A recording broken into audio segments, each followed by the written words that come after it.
Olá, irmãos, graça e paz. Hoje nós temos a incumbência de expor a palavra de Deus e é bom, quando nós temos essa oportunidade, que nós nos debruçamos sobre a palavra de Deus. Poderemos estudar, investigar, tirar lições, a fim de sermos alimentados pela palavra de Deus. Eu quero convidar você a abrir a sua Bíblia aí onde você estiver, em casa ou local que você estiver, no livro de Atos dos Apóstolos, capítulo 1. Atos dos Apóstolos, capítulo 1. Vamos meditar nessa porção da palavra de Deus, nos versículos de 1 a 11. Eu vou ler na versão NVI, Atos dos Apóstolos, capítulo 1, do verso 1 ao 11. E eu peço para que, após o término da minha leitura, minha breve oração, você não feche a sua Bíblia, pois voltaremos a ler a palavra de Deus. E está escrito assim: Em meu livro anterior, Teófilo, escrevi a respeito de tudo que Jesus começou a fazer e a ensinar, até o dia em que foi elevado aos céus, depois de ter dado instruções por meio do Espírito Santo aos apóstolos que havia escolhido. Depois do seu sofrimento, Jesus apresentou-se a eles e deu-lhes muitas provas indiscutíveis de que estava vivo. Apareceu-lhes por um período de 40 dias, falando-lhes acerca do reino de Deus.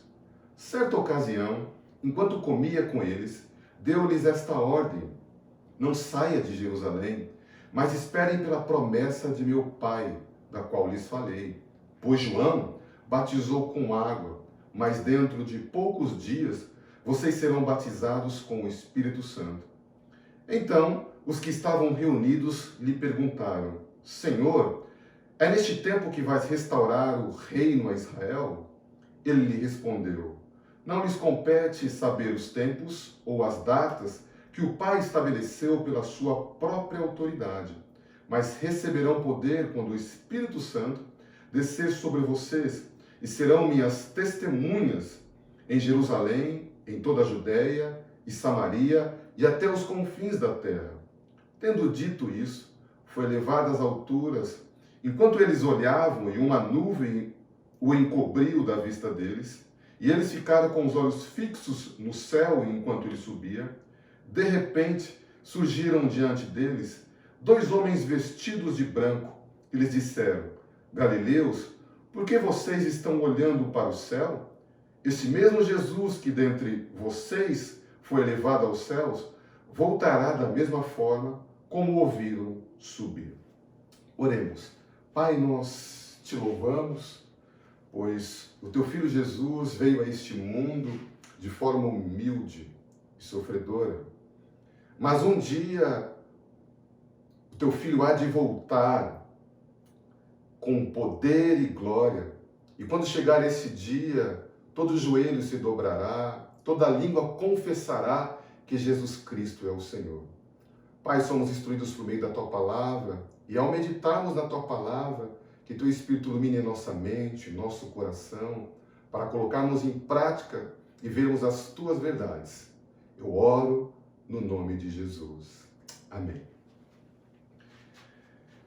Embora nós estamos em um momento que estamos impedidos de nos reunirmos como igreja para um culto a Deus em função da pandemia, ler e meditar nesse capítulo 1 de Atos é algo, não apenas algo emocionante, mas é algo especial, porque não apenas mostra o início da igreja, onde se iniciou pregar o Evangelho, mas mostra a veracidade, mas mostra como esses homens que foram colocados com essa missão de pregar o Evangelho. Porque a igreja, o povo de Deus, sempre existiu. No Antigo Testamento mostra isso, mas aqui nós vemos o relato do nascimento do cristianismo. Nós vemos o cristianismo vivo com um referencial: Jesus Cristo. Porque a Bíblia é um livro sobre Jesus. Quando nós lemos no Antigo Testamento, ele, Jesus, foi prometido. Quando nós lemos no Evangelho, ele, Jesus, é mostrado. E aqui em Atos, quando nós lemos, ele, Jesus, é pregado. O cristianismo é algo tão vivo, real, que ele não nasce de algo emocional, não nasce de fábulas, não nasce de lendas, mas nasce a partir de um homem que morre em uma cruz, mas ressuscitou e resolveu o nosso maior problema, que é o relacionamento com Deus.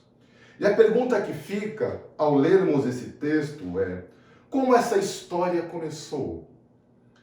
Quais foram os principais eventos que marcaram o início da história do cristianismo para chegar até o dia que nós estamos hoje? E é sobre isso que esse livro de Atos dos Apóstolos nos fala. E permita-me dizer algumas palavras para que a gente possa se ambientar com o texto, porque quando nós lemos o Evangelho de Lucas, capítulo 1, verso 3, e lemos aqui em Atos, capítulo 1, verso 1, nos fala sobre Teófilo. De acordo com a tradição cristã, o Evangelho de Lucas e Atos foram escritos pelo próprio Lucas, e Teófilo é o seu principal destinatário. Tudo indica, de acordo com a tradição, que Teófilo era o patrocinador, ou seja, o benfeitor, e ele, como patrocinador, teria providenciado o sustento de Lucas enquanto ele despendia sua maior parte do tempo em estudar, em pesquisar e escrever. Portanto, o tema da palavra de hoje, desse sermão, é a missão da igreja no mundo. Porque nasce uma igreja para pregar o evangelho de Cristo. E o objetivo de nós investigarmos, estudarmos e expormos esse texto é para nos ensinar, é para nos lembrar da missão da igreja neste mundo. E nós veremos 3 pontos diretos desse texto que nós lemos, nessa pequena porção das Escrituras. Nós veremos nos versículos de 1 a 2 a base fundamental dessa missão que esses homens recebem. Nós veremos nos versículos 3 a 8 o poder recebido para essa missão. E por último, terceiro e último ponto, nos versículos 9 a 11, nós veremos a autoridade que foi dada para o cumprimento dessa missão. Vejamos então o primeiro ponto, a base, fundamento da missão dada a esses homens. Nos versículos que nós lemos, de 1 a 2, Lucas lembra Teófilo de tudo que Jesus começou a fazer e a ensinar até o dia em que foi elevado ao céu. Depois, como nós mesmos lemos, depois de ter dado ordens pelo Espírito Santo. E Jesus está falando sobre o reino de Deus. Lucas é interessante que no versículo de número 2 apresenta 3 tópicos distintos. E quais são esses tópicos distintos que Lucas menciona? Lucas, no versículo 2, menciona sobre a ascensão, sobre a instrução e sobre a escolha desses apóstolos. E é algo muito interessante que no versículo 1, ele escreve a respeito de tudo que Jesus começou a fazer e ensinar, e no versículo 2 ele diz, até o dia em que foi elevado aos céus. E é algo interessante que dos 4 evangelistas, Lucas é o único que apresenta um relato descritivo da ascensão de Jesus. E isso é bem interessante, porque quando nós lemos seu Evangelho, o Evangelho de Lucas, no capítulo 24, no finalzinho, dos versículos 50 a 53, ele fala de forma muito breve sobre isso, mas aqui em Atos capítulo 1, ele apresenta um registro mais detalhado, um pouco mais detalhado sobre a narrativa da ascensão. E Lucas menciona isso aqui. Mas algo que também Lucas menciona no versículo 2 é a instrução. Porque o texto diz, depois de ter dado instrução. Algo bem interessante que antes de ser elevado ao céu, Jesus instrui os discípulos a fazerem discípulos em todas as nações. Porque durante o período de 40 dias, entre a sua ressurreição e a ascensão, Jesus instrui os discípulos ao ensino do Evangelho. E é isso que Jesus instrui esses homens, de modo que ele está preparando ou prepara para a grande tarefa que aguarda que esses homens estarão executando. E outra coisa que no versículo 2 Lucas menciona também é a escolha, como nós podemos averiguar e podemos ver no versículo de número 2, a escolha desses apóstolos que o próprio Jesus escolheu. Porque o próprio Jesus elegeu e os enviou como embaixadores para proclamar o Evangelho e realizar milagres em seu nome. E mais para frente, no capítulo 2, o próprio Espírito Santo confirma essa escolha. E é muito interessante que aqui nós podemos, nesses 2 versículos, tirar aplicações para as nossas vidas, tirar aplicações para executarmos. Porque a igreja precisa estar confiante dos seus propósitos, entender as bases, a mensagem dessa missão a qual foi confiada à igreja. Qual é o fundamento da missão da igreja? Lucas menciona no próprio versículo 1, tudo que Jesus começou a fazer e a ensinar no poder do Espírito. Isso é muito importante porque se o cristão não estiver consciente, não tiver convicção dos feitos e da instrução do Senhor Jesus, ele não conseguirá fazer essa missão. E isso é muito importante, porque isso tem um significado para mim e para você.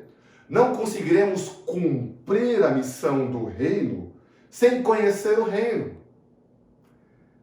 Não podemos falar do reino se desconhecemos desse reino. O que ele fez, quais são as suas instruções, o que ele ensinou, o que nós devemos transmitir a esse mundo, precisamos conhecer sobre isso. E como eu disse, nós devemos tirar aplicações para as nossas vidas, porque você, como cristão, o quão familiarizado você está com os ensinos e as obras de Jesus?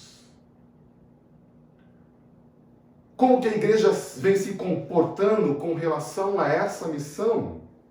Nós devemos orar para que a igreja viva em cima desses ensinos dados pelo próprio Jesus. E a pergunta que fica é: o que eu e você temos feito? O que temos executado? Temos tido essa base? Temos seguido as instruções? Ou temos feito do nosso próprio jeito?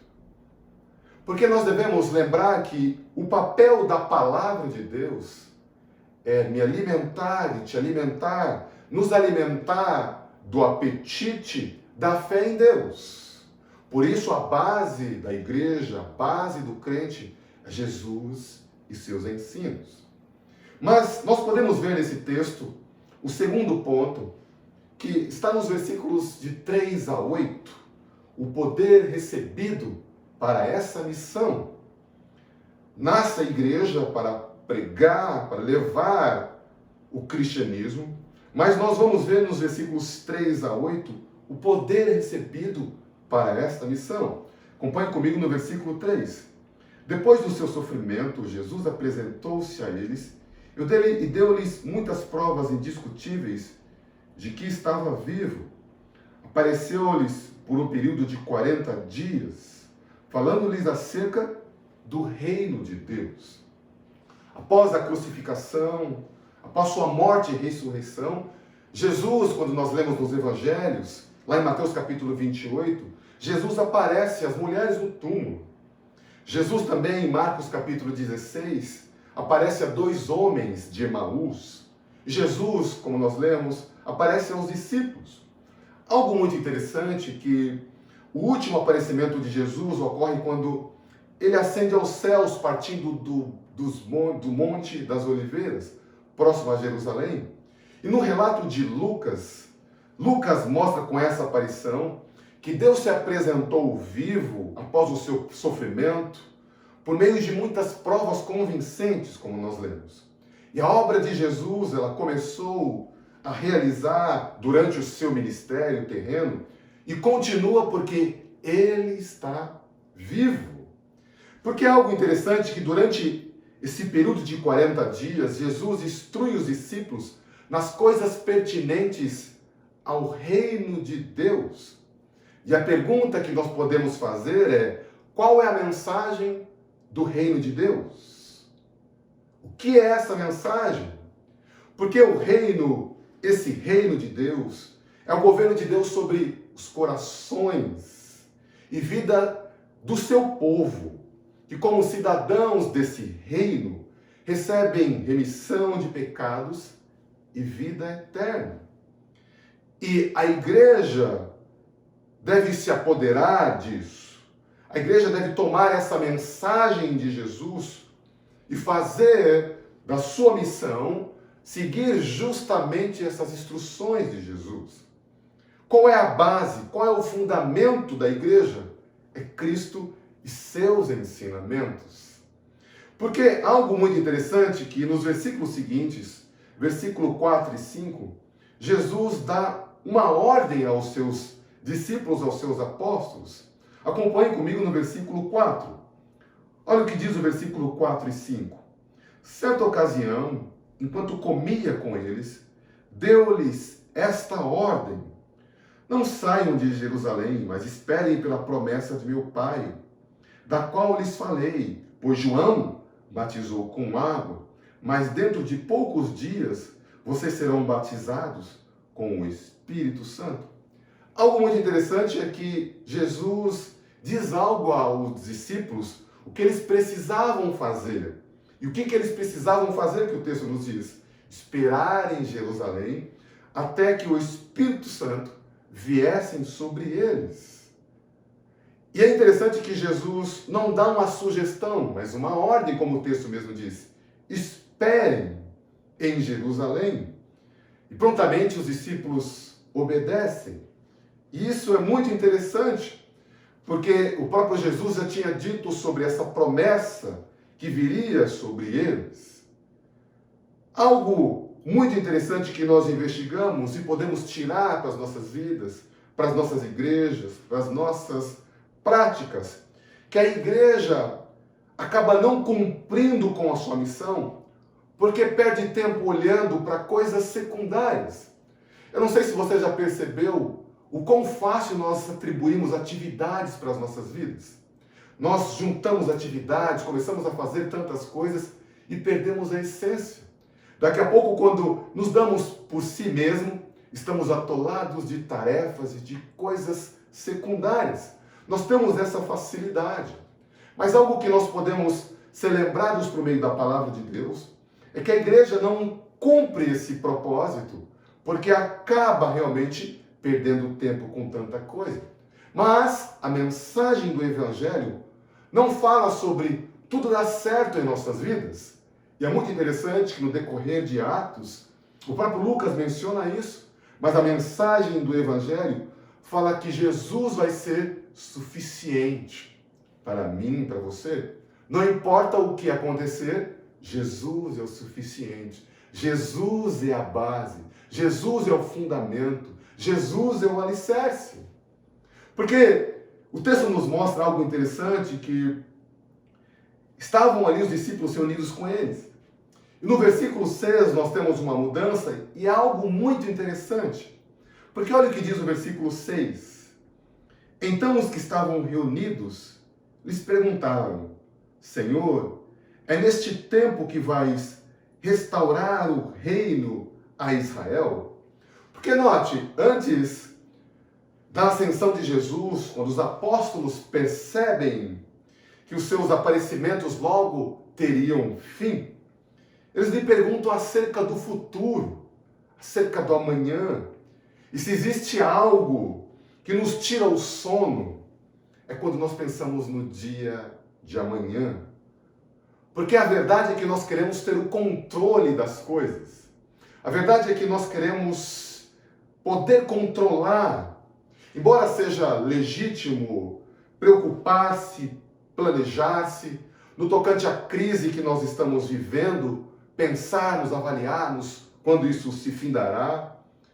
Quando nós olhamos para essas coisas, algo pode tirar o senso da nossa direção. É muito interessante que nós precisamos lembrar que Deus continua governando tudo e nada foge ao seu controle. Por mais que as coisas fujam do controle do homem, fuja do meio do seu controle, elas continuam rigorosamente no controle de Deus. Mas, com relação a essa pergunta, como podemos interpretar essa pergunta?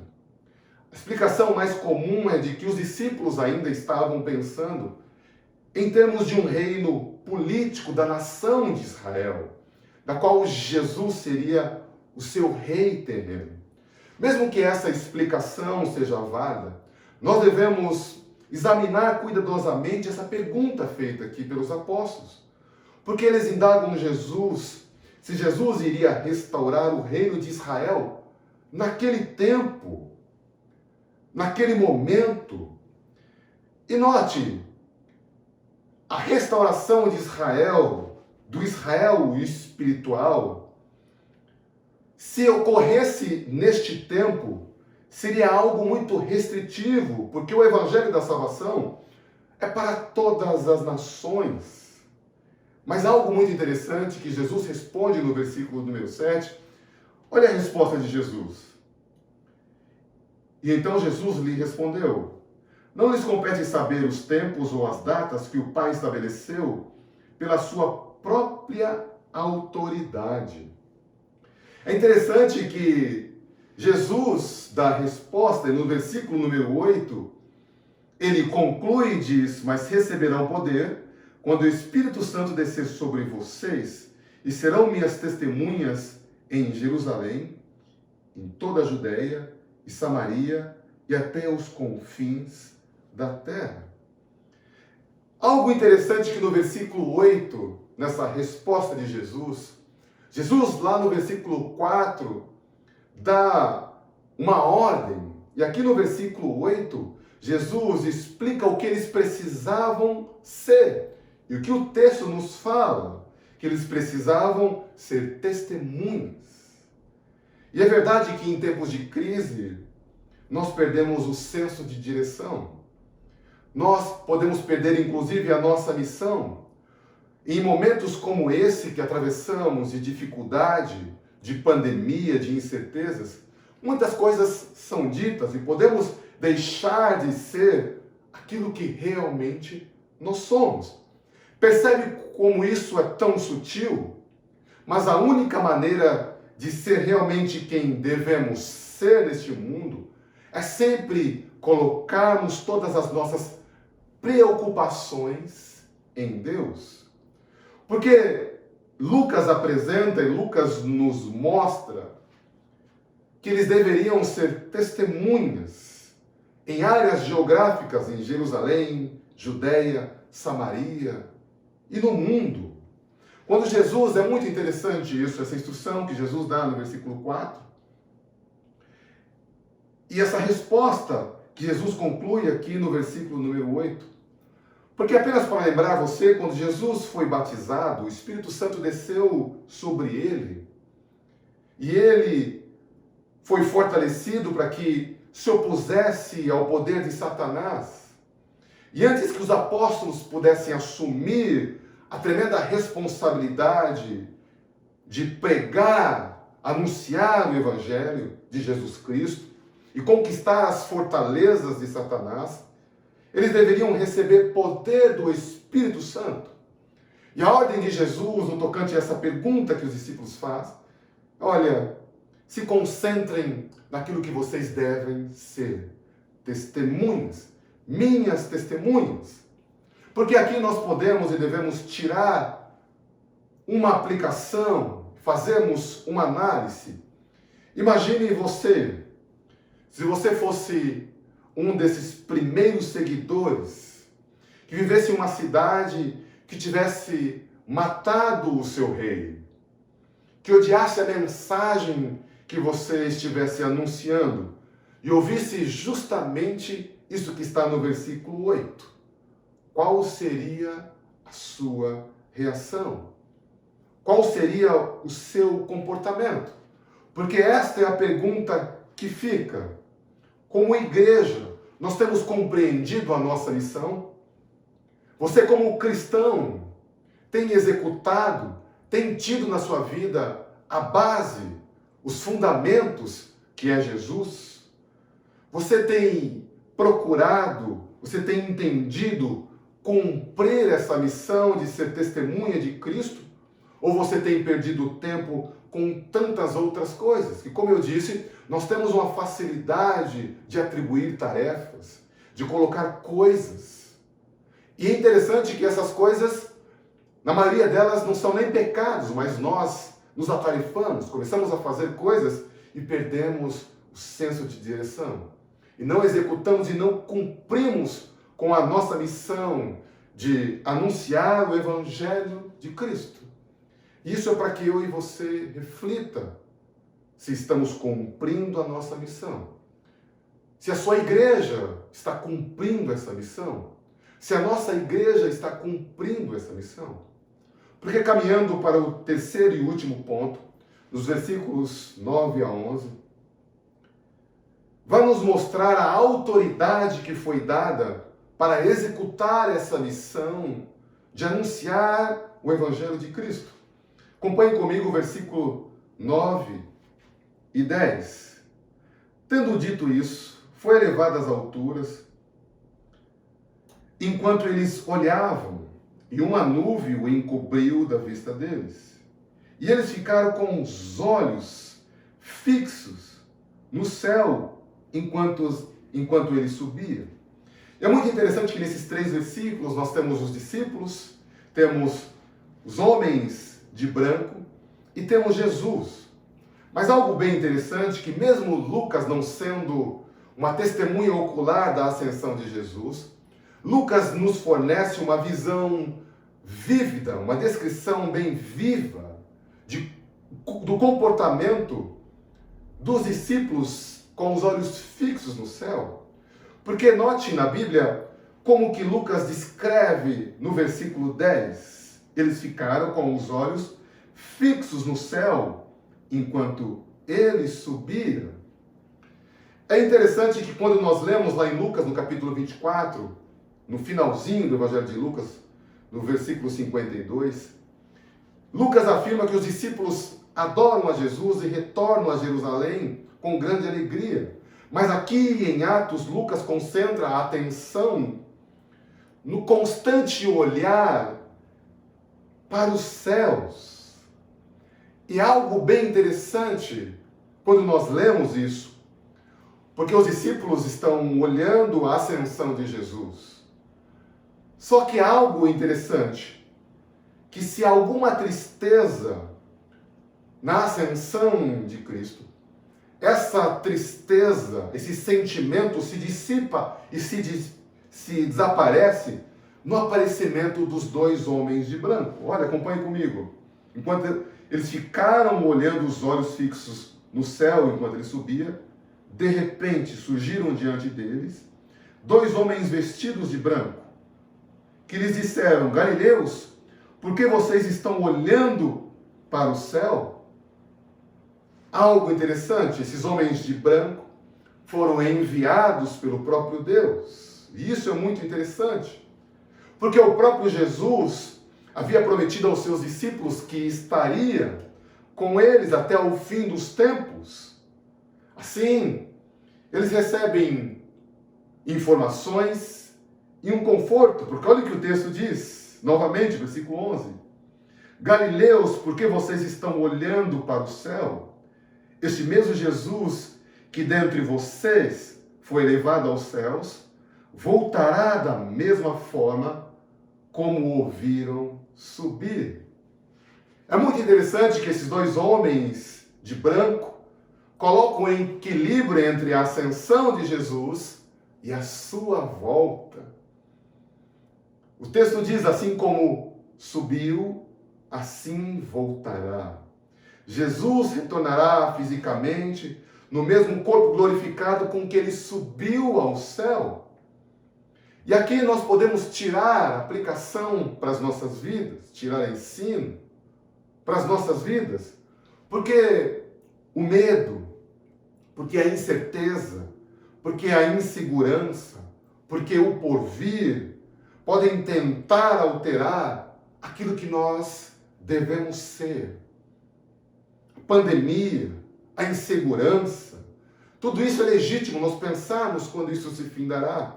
Mas essas coisas podem alterar o que realmente devemos ser. E diante desse contexto, diante dessa informação, nós precisamos, a sua igreja, nós como cristãos, precisamos examinar se os nossos corações e colocarmos diante de Deus para certificar de que a minha e a sua fé, de que a sua fé está firmada unicamente na pessoa e na obra de Cristo. Porque um dia Jesus Cristo voltará para buscar a sua igreja. E, portanto, não podemos perder os céus de vista. Estamos atolados, estamos cheios de atividades, estamos cheios de coisas, cheias de tarefas, e tarefas boas, tarefas interessantes. Mas tem muita igreja, tem muito cristão perdendo os céus de vista. A pergunta que fica é: a base, o fundamento para a sua igreja, para a nossa igreja local, tem sido Jesus? Eu e você, independente das incertezas que estamos vivendo, estamos cumprindo com a nossa missão de proclamar o Evangelho de Cristo?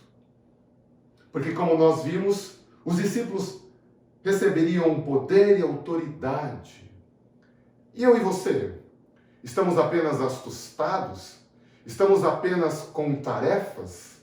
Ou estamos cumprindo aquilo que Jesus nos deixou escrito em sua palavra?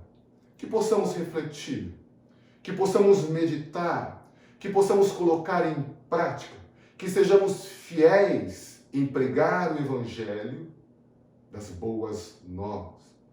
E a você, ao não cristão, que não faz parte desse reino, desse governo de Deus, que você possa, através de arrependimento e fé, confessar e declarar que Jesus Cristo é o seu único e suficiente Salvador.